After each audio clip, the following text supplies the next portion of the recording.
We're going to talk about civil rights. We're going to talk a bit about how civil rights have been expanded for minorities, and some of the issues we're still dealing with in terms of civil rights legislation. Okay, so very often people get confused about the difference between civil liberties and civil rights. And while there is a bit of overlap, the easiest way to remember this is that civil liberties are freedom from government intrusion. They're checks on government power. Civil rights, on the other hand, are freedoms given to us by the government. So civil liberties are freedoms from the government. Civil rights are freedoms by the government. Civil rights help decide who can participate in the political process. How do we treat our own citizens? So civil liberties are protections by the government in terms of things like voting, housing, and so on. In civil rights, we've always had issues with the struggle between what was legalized racial discrimination and this idea of the fundamental rights that we have. The first part of the Constitution says all men are created equal, but we had slavery and women couldn't vote. So how on the one hand can you say we're all created equal, but then on the other hand allow for slavery? So there's always been this struggle between discrimination and the idea that we should all be equal. And it was through the 14th Amendment that we got the Equal Protection Clause, that we got the government saying to us that we have equal protection of the laws regardless, that all citizens are entitled to equal protection under the law. And one of the first big challenges to the debate of equality versus racial discrimination was in the Dred Scott case. Dred Scott was held in slavery in Illinois. He was taken to Wisconsin where slavery was illegal, and so he sued for his freedom. And the Supreme Court said, you're not a citizen, you're not even really a person, you have no rights. And so they said he could be held in slavery. And of course, this caused a lot of backlash. This led to a lot of debates around rights for slaves and minorities, and led to some of the discussions we saw going into the Civil War.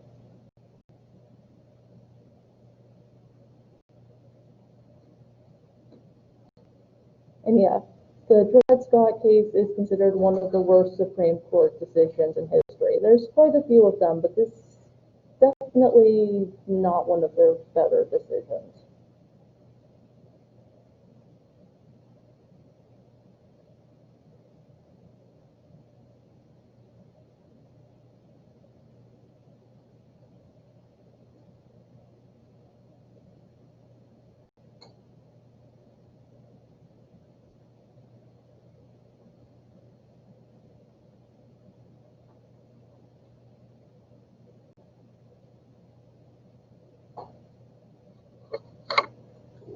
It's constitutional based on 20 years of everyone. Public copy of the Constitution, and everyone to be a software. Thank you.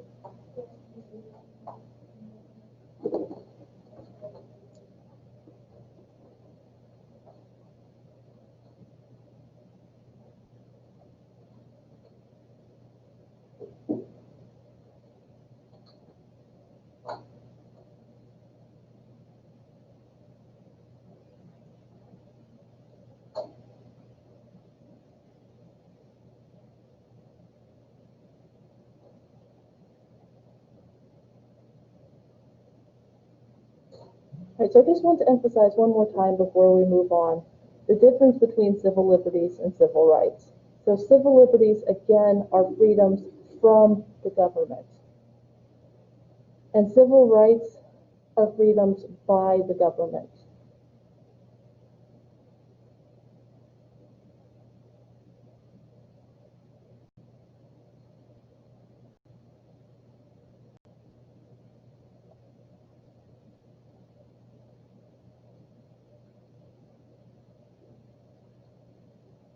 I'll give you an example to help kind of really illustrate this.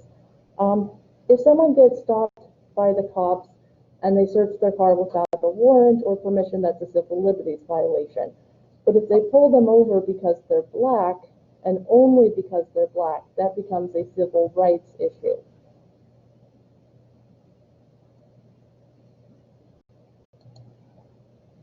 Okay, so we saw an expansion of civil rights for African Americans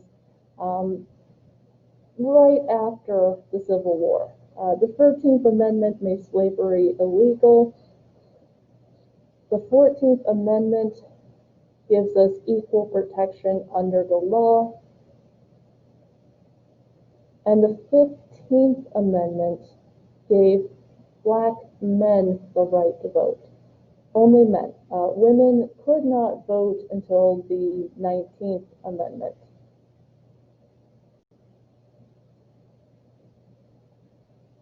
So, because of these expanded rights, during the Reconstruction era, the end of the Civil War, we saw black men being elected to Congress. We had 14 black men elected to the House, and 2 were elected to the Senate. So we went from slavery is legal to African Americans can serve in the federal government. Unfortunately, this was a pretty brief window of time where they were allowed to participate in politics in the South. The election of 1876 was very tricky. There's a dispute over who won, Tilden or Hayes. So what ended up happening was Democrats in the South said, we'll let the Republican candidate, Hayes, become president if you, the Republicans, agree to drop your support for civil rights in the South. So basically what happened is Republicans got the presidency in exchange for letting Democrats run the South however they wanted. So this is where we saw the rise of Jim Crow laws, legalized discrimination and segregation throughout the South.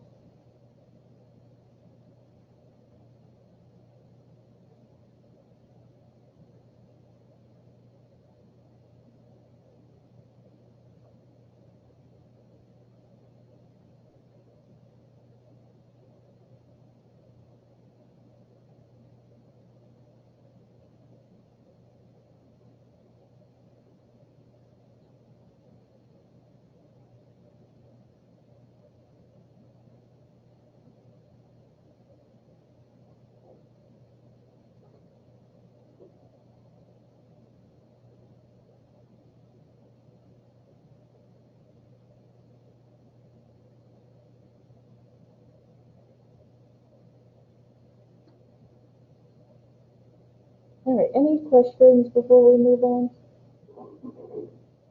Any questions online?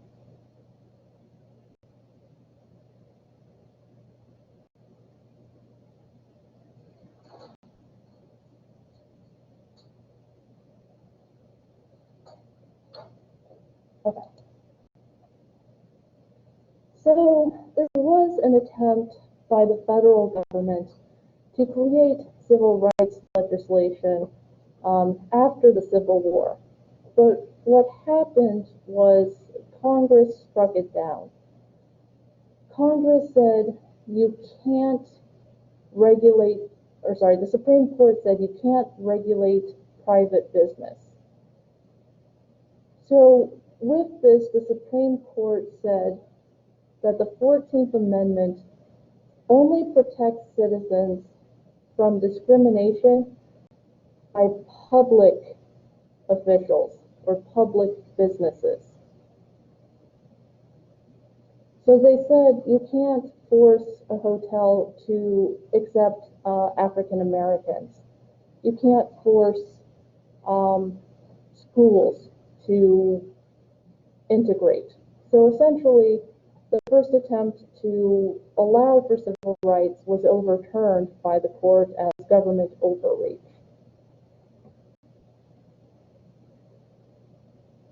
And then we had the very controversial decision in Plessy v. Ferguson.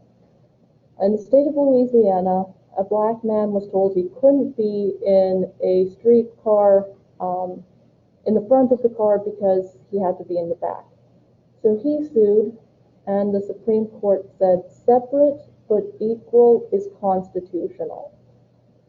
So the Supreme Court said essentially, as long as the facilities are equal in terms of quality or accommodations, you can have segregation.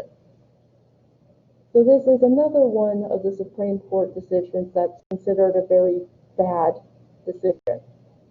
So it upheld segregation. Towards the end of the 1800s, we did start to see women pushing for the right to vote, saying, why shouldn't we be allowed to vote, right? If men are allowed to vote, why can't we? And the right to vote for women largely had been left to the states. A handful of states, Wyoming, Colorado, Utah, Idaho, and Montana gave women the right to vote. And we actually had the first woman elected to the House of Representatives in 1916. So we had the first woman being elected to Congress prior to the passage of the 19th Amendment. So Jeanette Rankin was elected out of Montana. So we had a woman in Congress at a time when nationally women didn't have the right to vote. And at the end of World War I, we saw an even bigger push by women to get the right to vote. Marches, protests, women ending up in jail, and eventually, with the support of President Wilson, the 19th Amendment was ratified in 1920, and women were given the right to vote.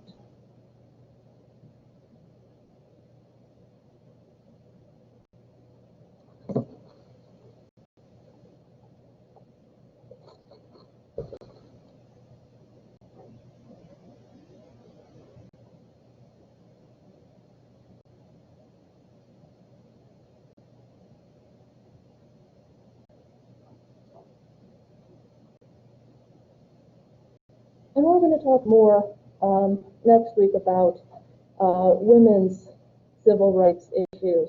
Today we're mostly going to focus on civil rights for minorities. Okay, so post-World War II, President Truman said, we need to take a look at civil rights around the U.S. So he created a commission. And the commission said, yes, there is discrimination. Yes, there are issues with civil rights. But they also said, we don't think that the federal government has the clear constitutional authority to pass civil rights legislation. So essentially what the commission did was say, yes, there's problems. Obviously there's problems. We can't really do anything about it though because it's an issue for the states. So there's recognition of the problem, but no real movement by the federal government to do something about it. Now there were some Supreme Court cases during the Great Depression and World War II that did deal with issues of racial discrimination. In 1938, the state of Missouri had been sued because they had a policy of paying the tuition for black students to attend law school out of the state rather than let them attend the University of Missouri Law School.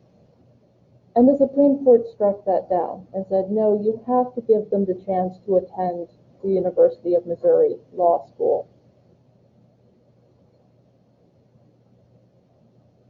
They also struck down white primaries in 1944. Essentially what this did was it said, especially in the South, that only white voters could participate in Democratic Party primaries, and the courts struck that down. They also took a look at discrimination in housing sales in the Shelley v. Kramer case.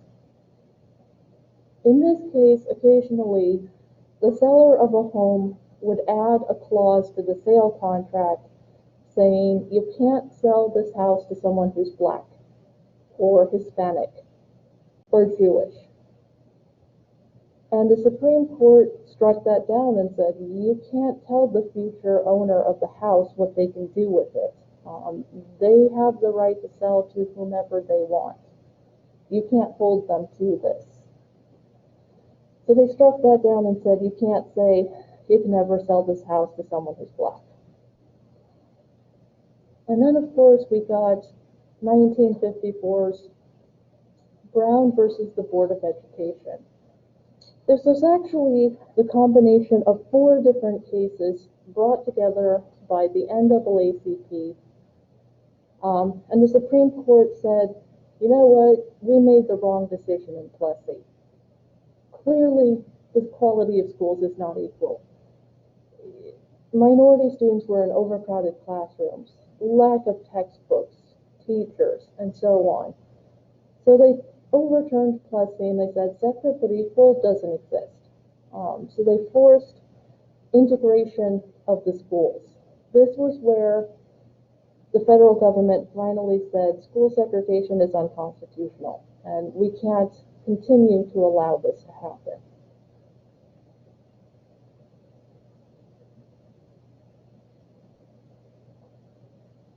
And one of the lawyers involved in the case, Thurgood Marshall, was later selected to be on the Supreme Court in the 1960s.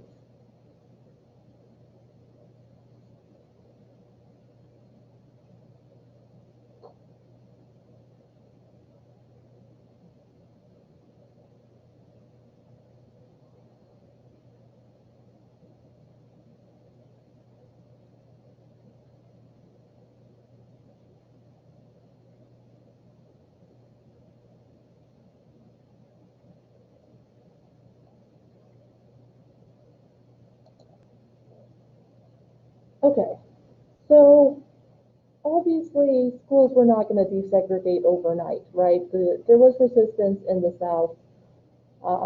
There was issues with trying to get the schools desegregated.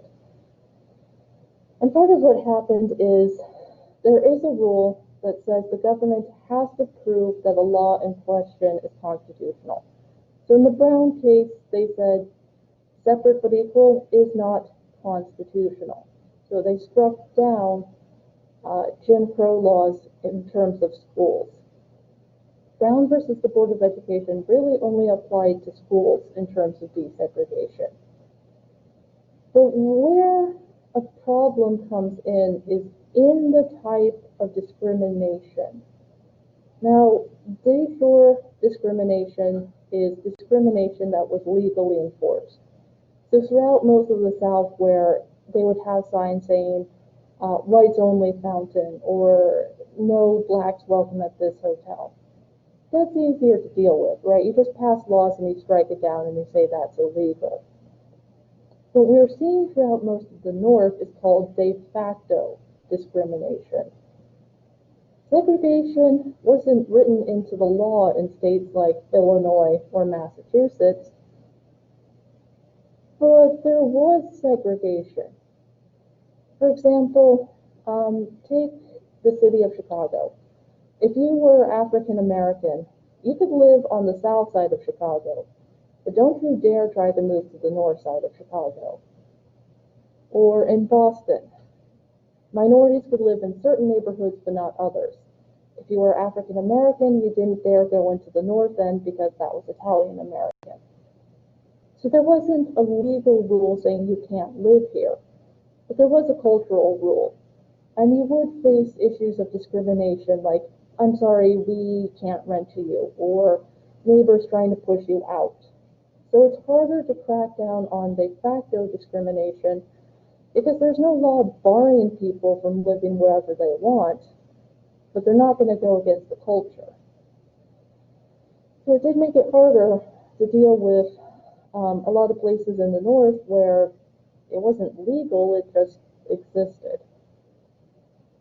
There was also quite a bit of resistance from Southern governors refusing to enforce the Brown case. So President Eisenhower said, if you're not going to cooperate, I'll make you. So he sent the National Guard into Little Rock, declared martial law, and had the military take over the city to enforce desegregation. And the African American children who were going into the schools were escorted by the National Guard up to the door. So the federal government said, you don't have to like it, but you're damn well gonna do it. And the Supreme Court stepped in and said in the Cooper v. Aaron case, you're bound by our decisions. Federal law supersedes state law. Even if you disagree with our decision, you still have to implement it. You cannot go against us. Now, this decision was rare for two reasons. One, it was a unanimous decision. That almost never happens in the Supreme Court. And two, all of the justices signed off on the decision. So they made it very clear that the federal government was going to be flexing its muscle and forcing the states to comply. So they don't have to like it, but they're damn well gonna do it.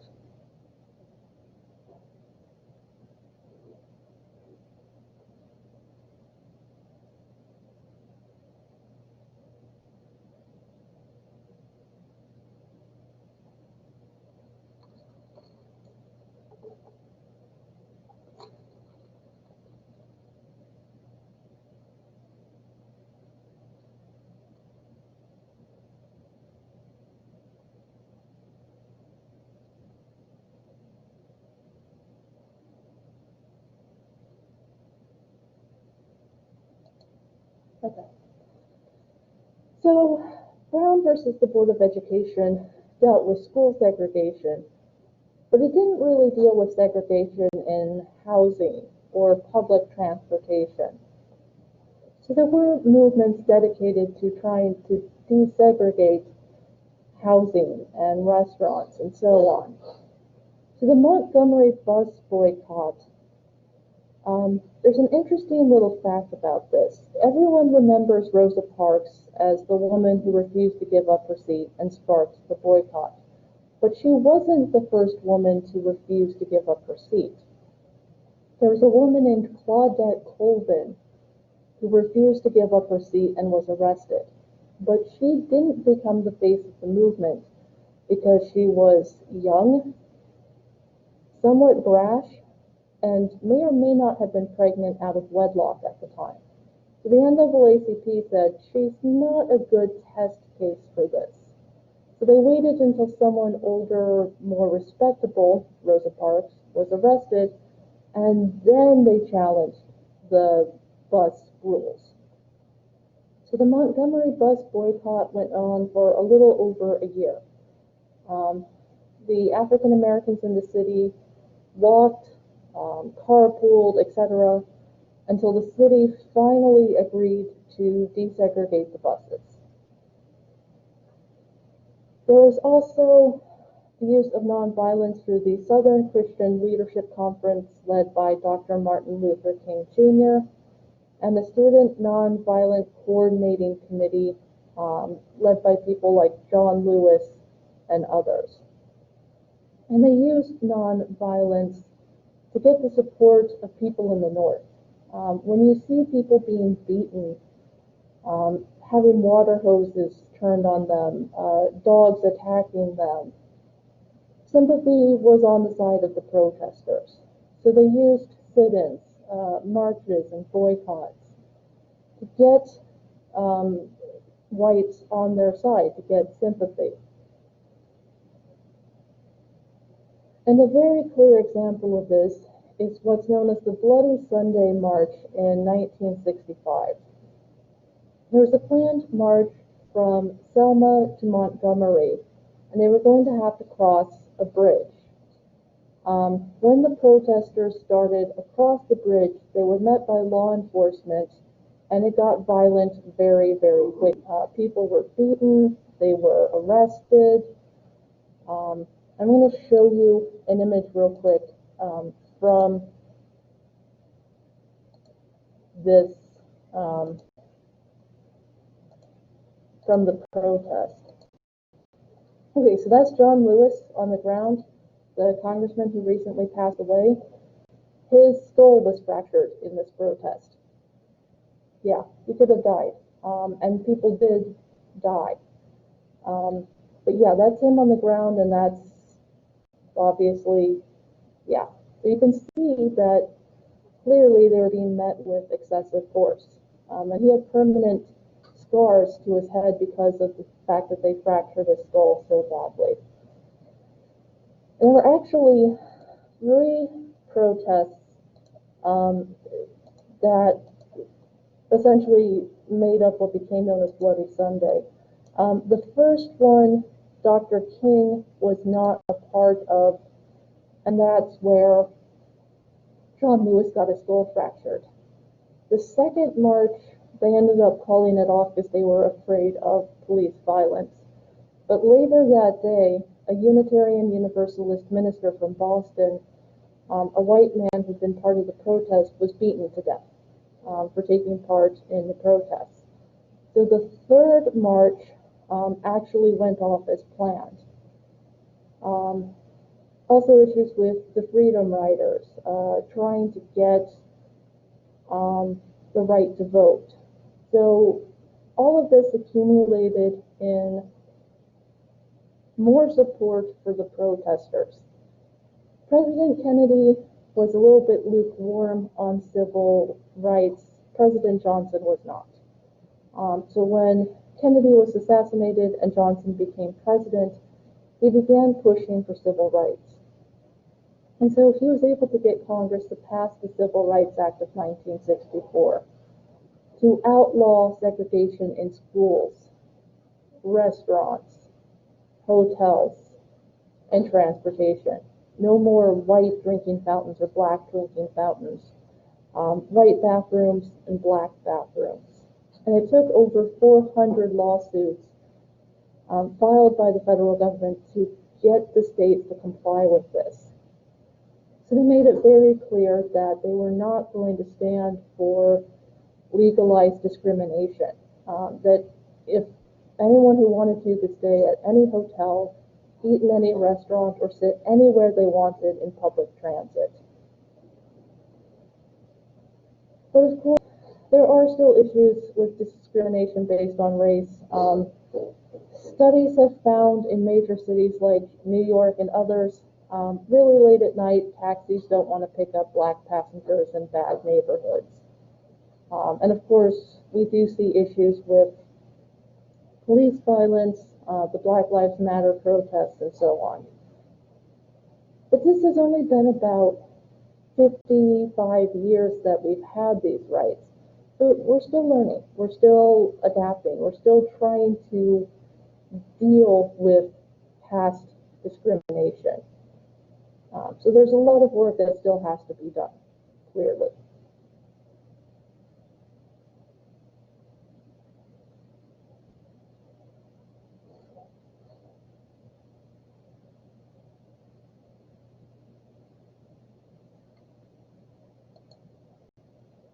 Okay, in addition to Brown versus the Board of Education, the federal government did include parts of the Civil Rights Act to enforce desegregation.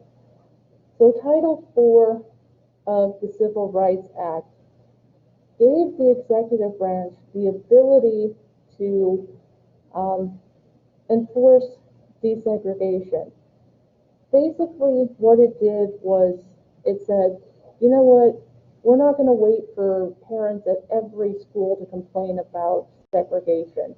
We're going to go in and we're going to force the schools to comply. So rather than wait for individual complaints, the federal government stepped in and said, we're going to solve this. You're going to comply with the law. End of sentence. Title VI also gave the federal government the right to withhold grants and aid for school districts that still practice segregation.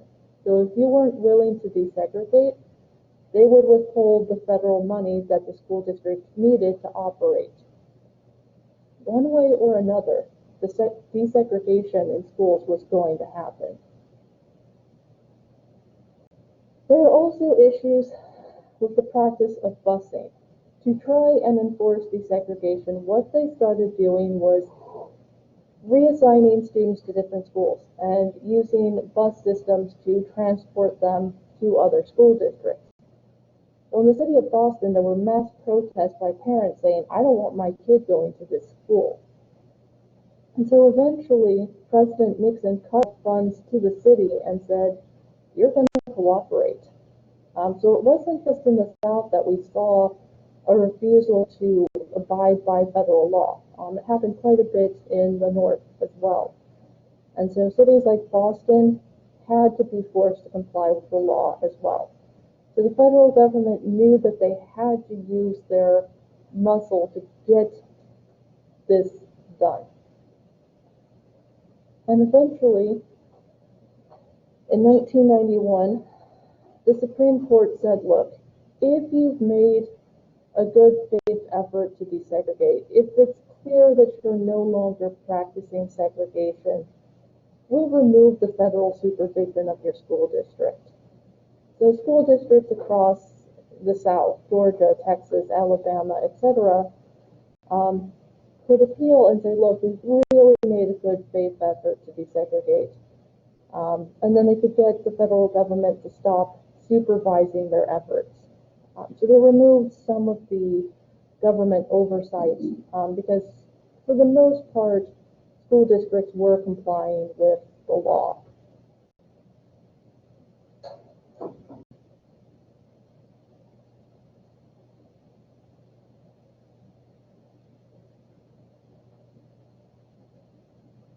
And keep in mind, a lot of this was applying to public schools. Private schools, it took a lot longer to force integration.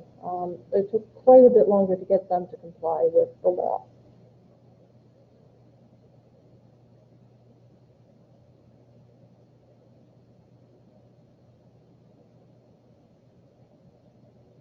And we still see some instances of this. There's a district in Dallas, I believe, where like 5 or 6 years ago, they got into trouble because what they were doing was putting the white students in one class in the school and minority students in another and trying to say it wasn't segregation. That wasn't going to fly. So they got forced to end that particular practice.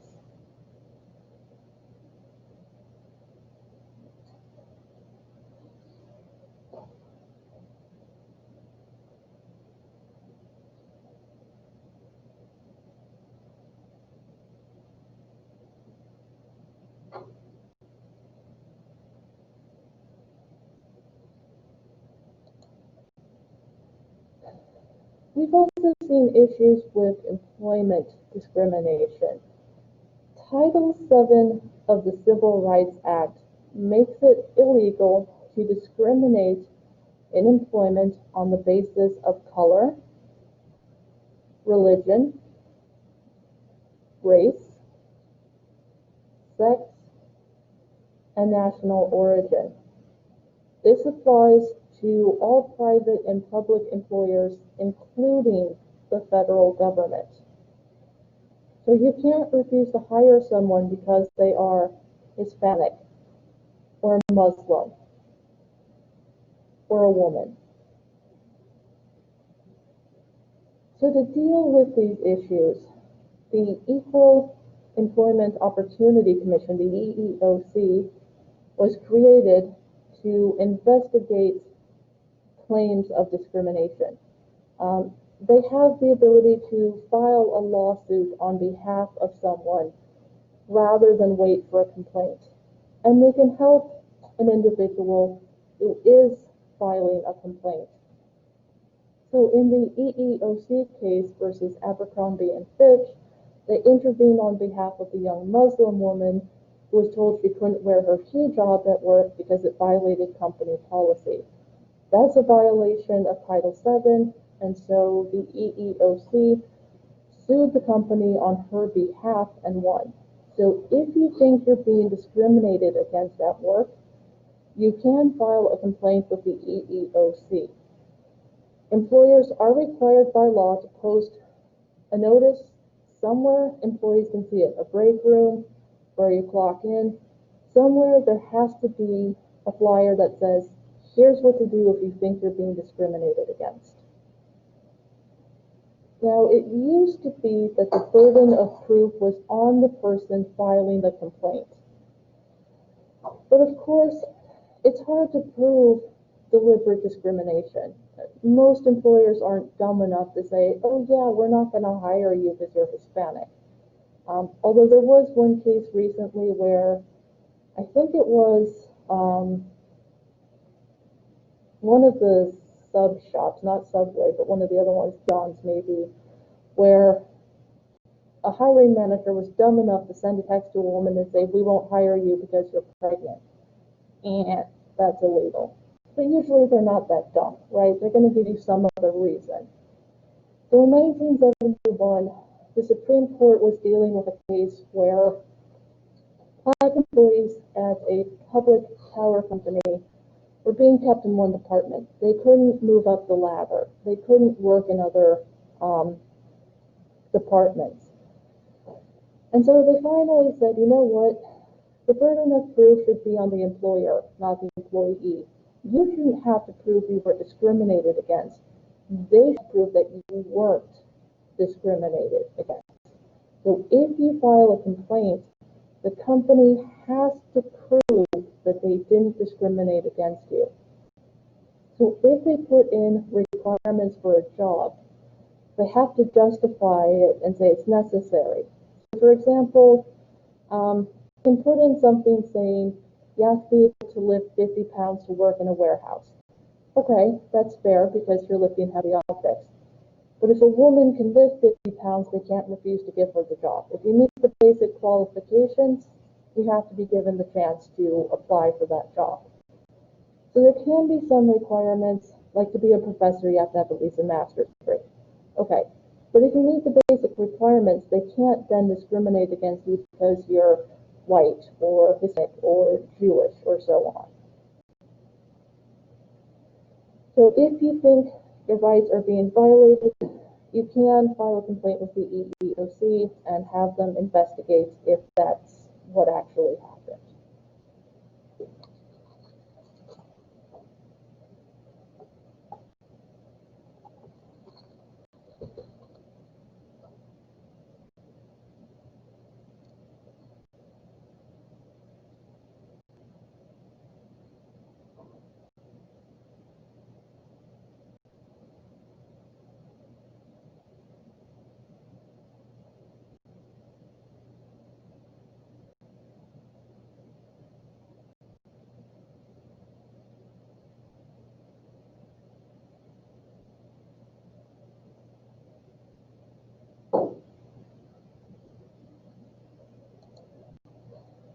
Okay, in terms of voting rights, even though the 15th and 19th Amendments gave minorities the right to vote, didn't mean that they were allowed to exercise this.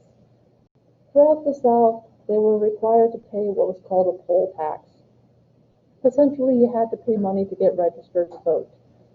And it was something like a little over $1, which by today's standards is nothing. But at the time when most people maybe made $1 an hour, that was a pretty big price to pay. So the 24th Amendment outlawed the poll tax.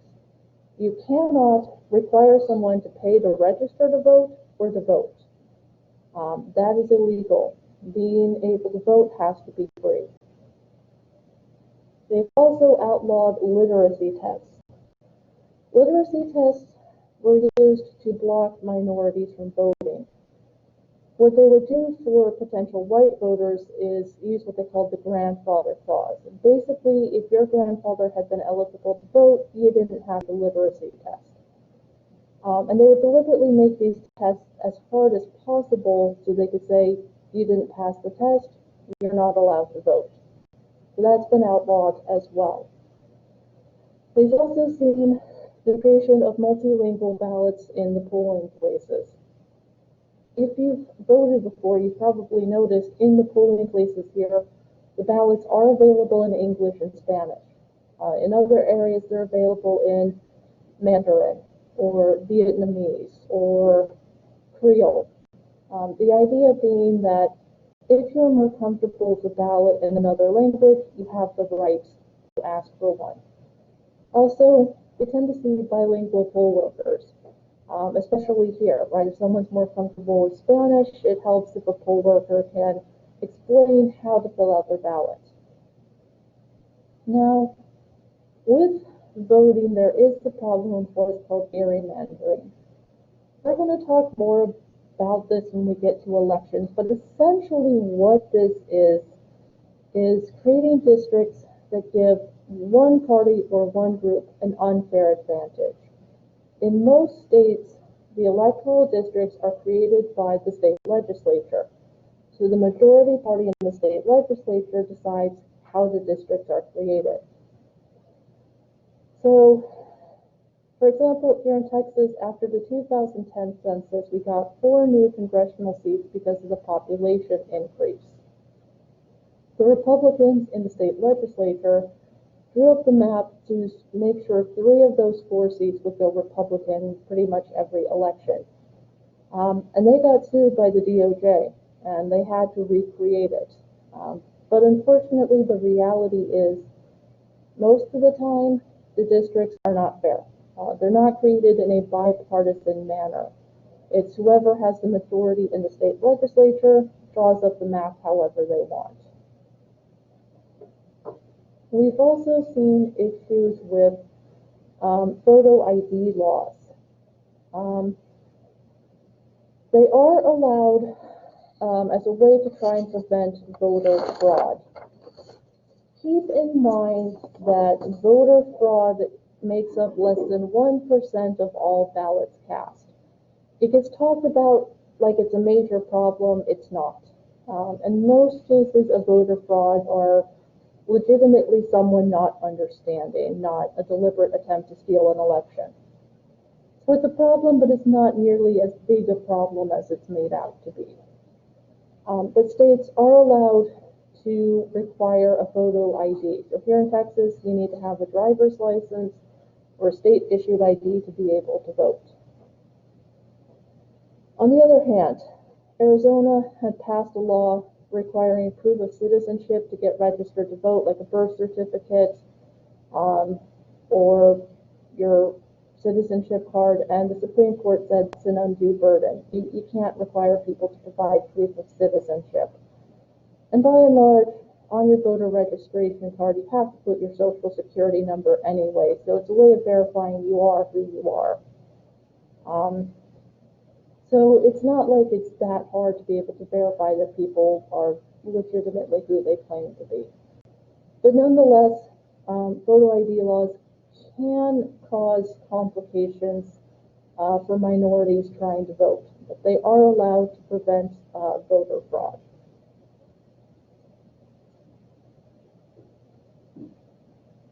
Okay, any questions on that? No? Any questions online?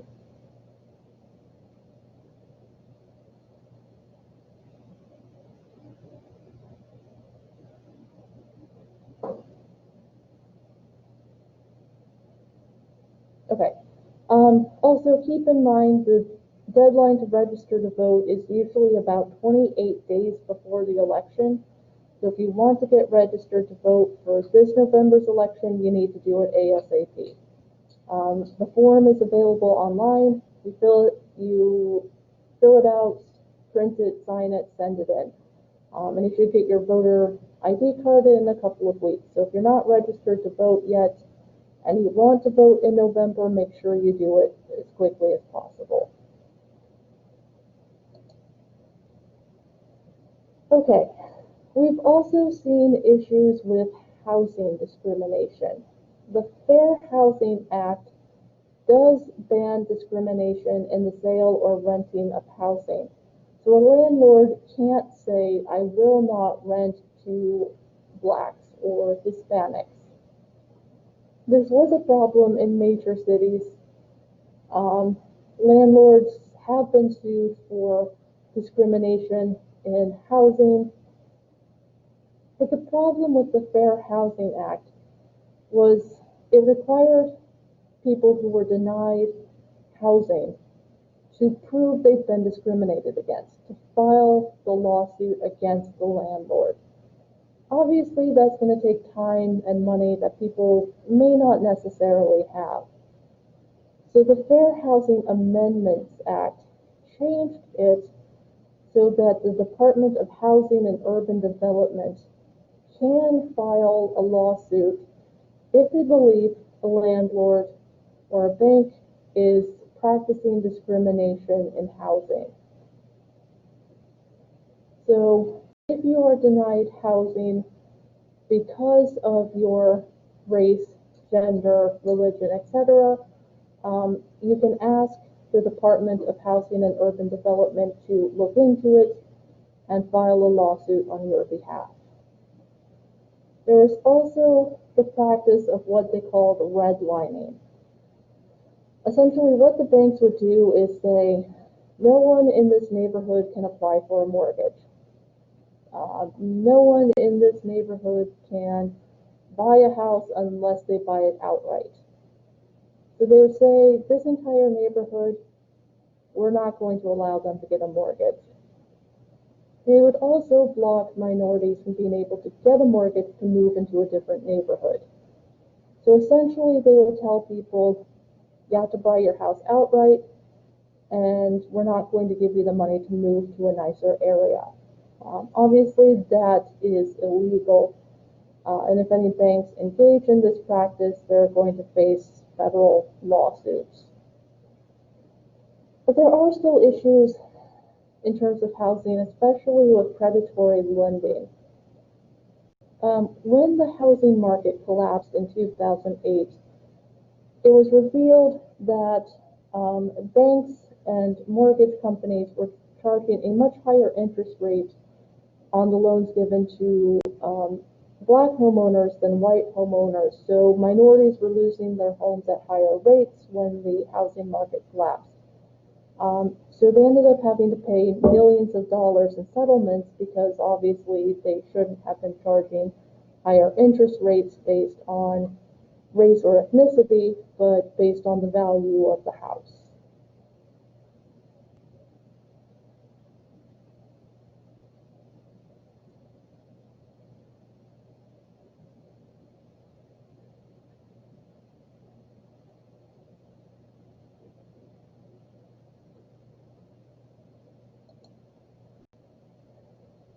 Okay, so the Equal Protection Clause has 3 different levels of proof, of burden to meet the requirements.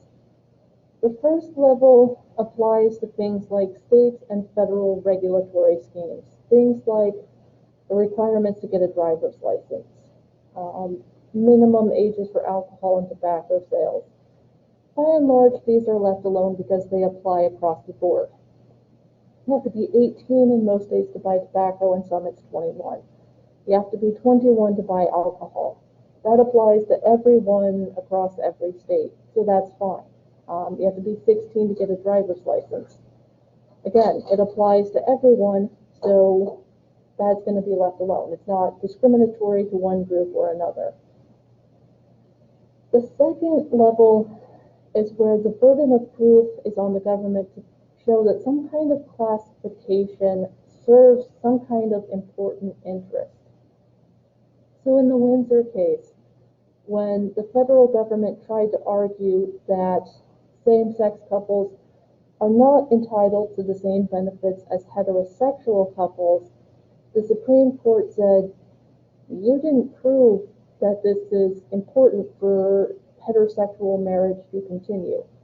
You didn't prove that this is necessary to protect heterosexual marriage. Allowing homosexual couples the same benefits isn't going to harm heterosexual marriage. So they struck that down and said, that's not good enough. You haven't proven that this is important, that it's necessary. The third level is where the burden of proof is on the government to prove that some form of discrimination serves a compelling interest. So this is where we get into the argument over affirmative action. By and large, the federal government has argued that affirmative action is necessary to rectify past discrimination, to make up for the period of time when minorities were blocked from certain jobs, education opportunities, and so on.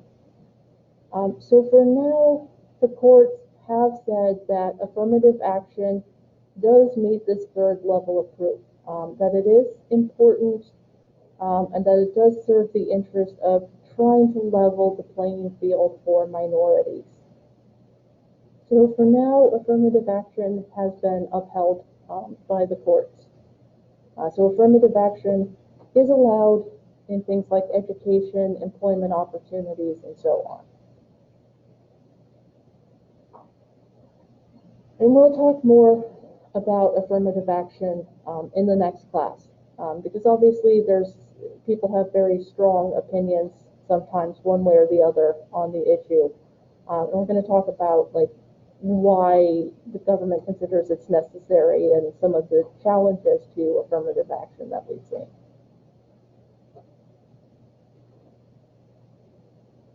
Okay, any questions, comments?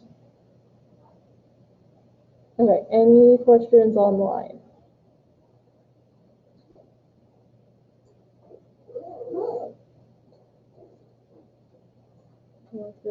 Okay, so keep in mind your paper proposal is due a week from today.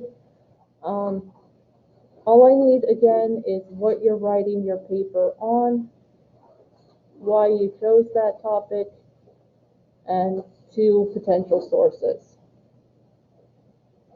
The Dropbox for the paper proposal is open in Blackboard. If you can't access it for some reason, let me know. It's due by midnight, essentially, next Thursday. If you decide you want to change your topic later, that's fine. You just have to let me know if you're going to change your topic. And again, it's not for credit. The system makes me assign a point value, so the point value is 0.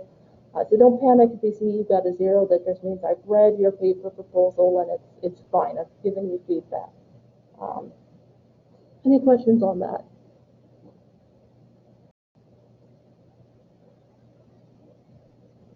No? Everyone's good? Okay. If you do have any questions over the weekend, you can email me or call or text my cell phone. Office hours this semester are technically supposed to be online, but I will be in my office a little bit before class time if you guys have questions. Office hours are for you guys. If you have questions, if you need to discuss something, or you just want a piece of candy from my candy bowl, you can pop by my office and help yourself, okay? So don't be afraid to take advantage of office hours. They're for you guys. We like it when students stop by and ask questions. It makes us a little less bored, at least. Okay, so we'll wrap up chapter 5 next week.